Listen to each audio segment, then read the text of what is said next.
introduction and for all the attendees who have waited till this last presentation.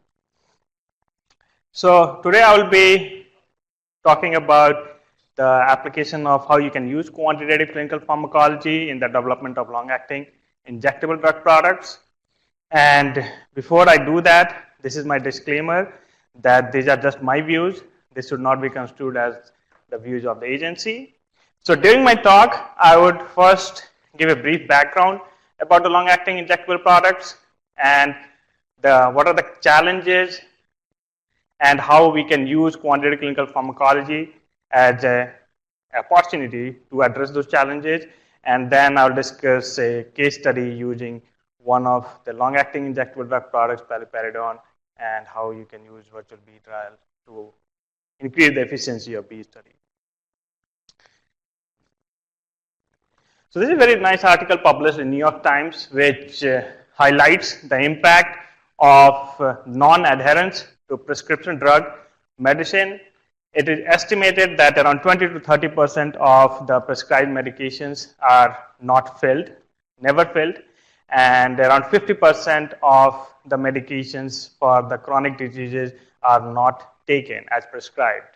So this highlights the impact of the non-adherence on the US healthcare system, which can cost billions of dollars in terms of hospitalization. So to address that, there are several options people have tried. So one avenue is long-acting injectable drug products, which has been approved. There are several new drugs for long-acting injectable drug products which are approved. So the long-acting injectable drug products are formulated to achieve extended release action which can go from days to years, and they're commonly administered via intramuscular or subcutaneous route. So these products, because of the long extended duration, can help increase the compliance in patients and can help to address those non-adherence to prescription medication problem. So I will apologize for the very small font, but these are the examples of the new drug products which have been approved for the long-acting injectable drug products. So the take-home message from this slide is not to read through all the drug products, but which you can take as a reference when you go back. But the things which I want to highlight that, especially in the area of antipsychotics, opioid use disorders, diabetes, and contraception, there have been several of these approvals, and the dosing frequency, as you can see, ranges from weeks to several months.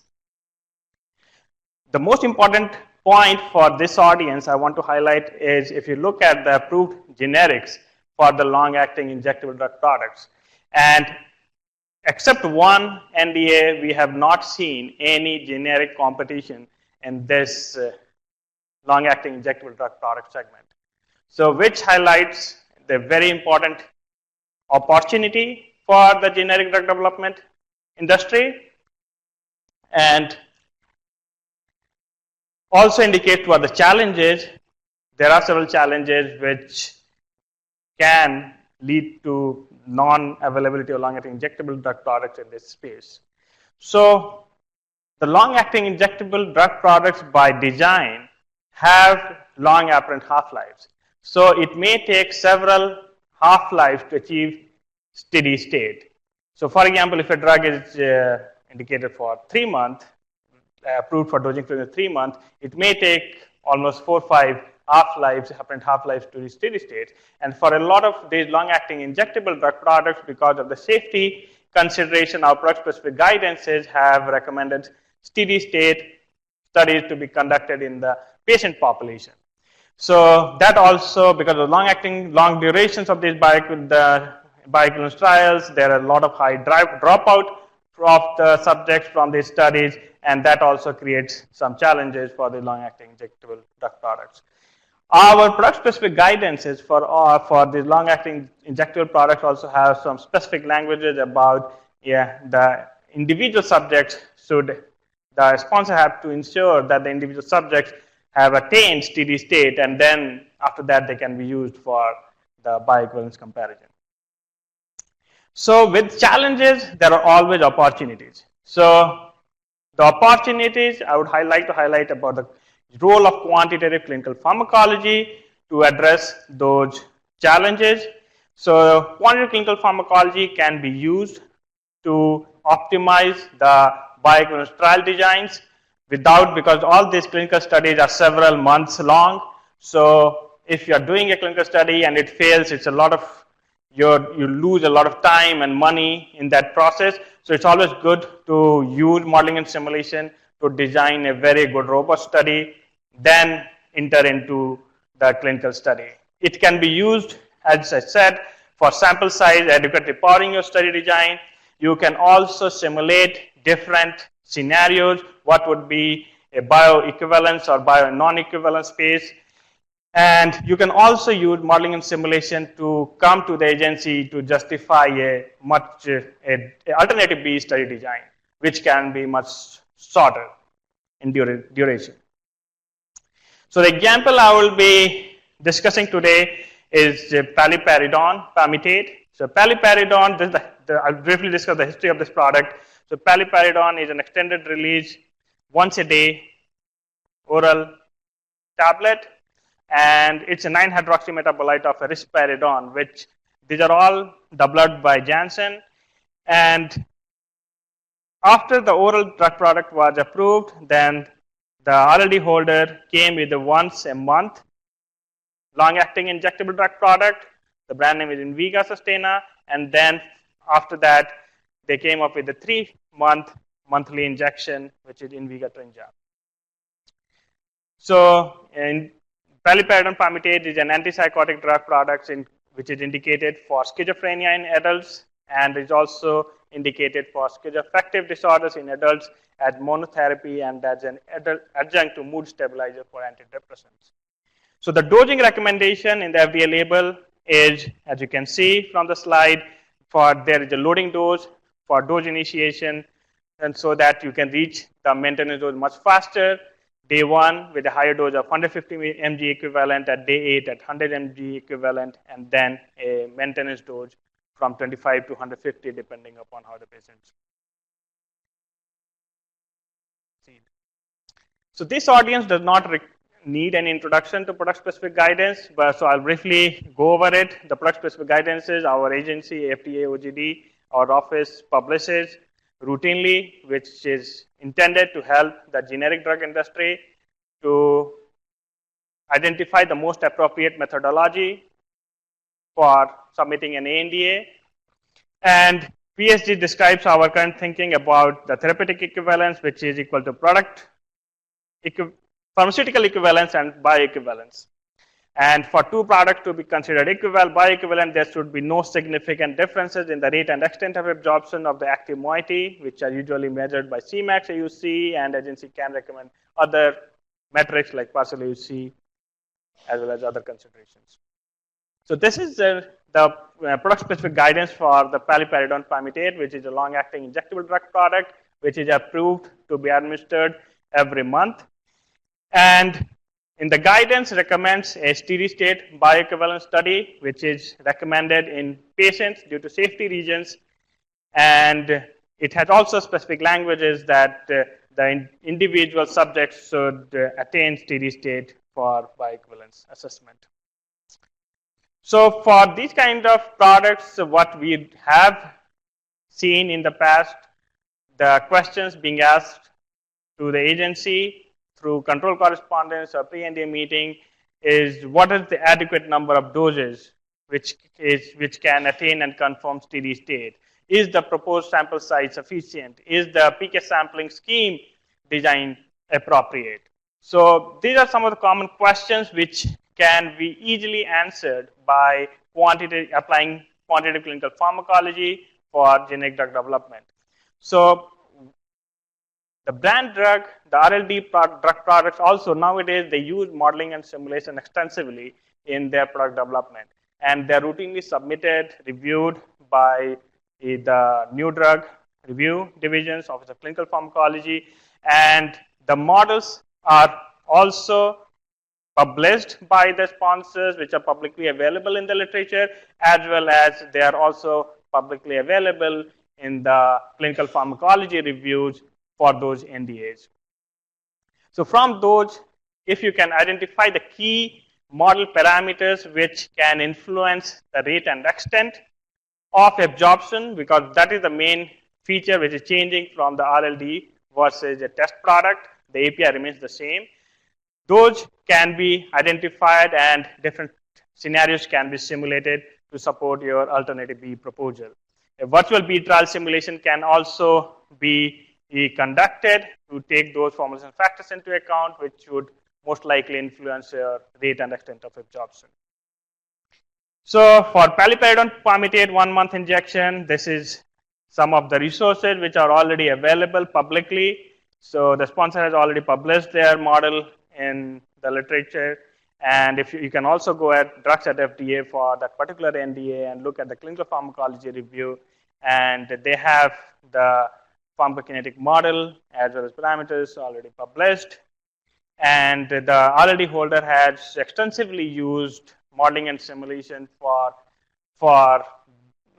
variety of considerations. So one of the examples I'm showing here is they have used the exposure from the oral dose at steady state, which are the shaded area, and then simulated the exposure of 75 mg equivalent for the once a month at steady state, and you can see they're both comparable.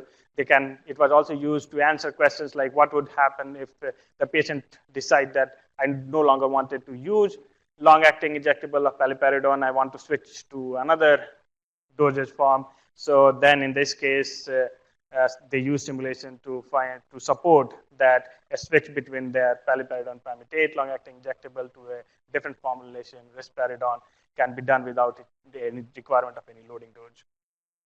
So these are just few examples, but in the new drug development space, modeling and simulation has been extensively used to support long-acting injectable drug product development programs.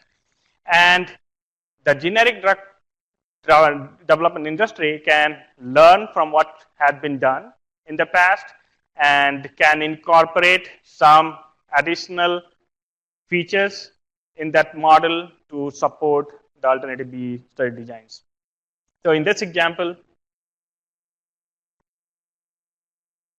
so this is the structural model for the PK model for the paliperidone 1 month injection, and as you can see, the systemic distribution elimination part, which is the paliperidone is eliminated by first order elimination. So for a generic drug product, also API is the same.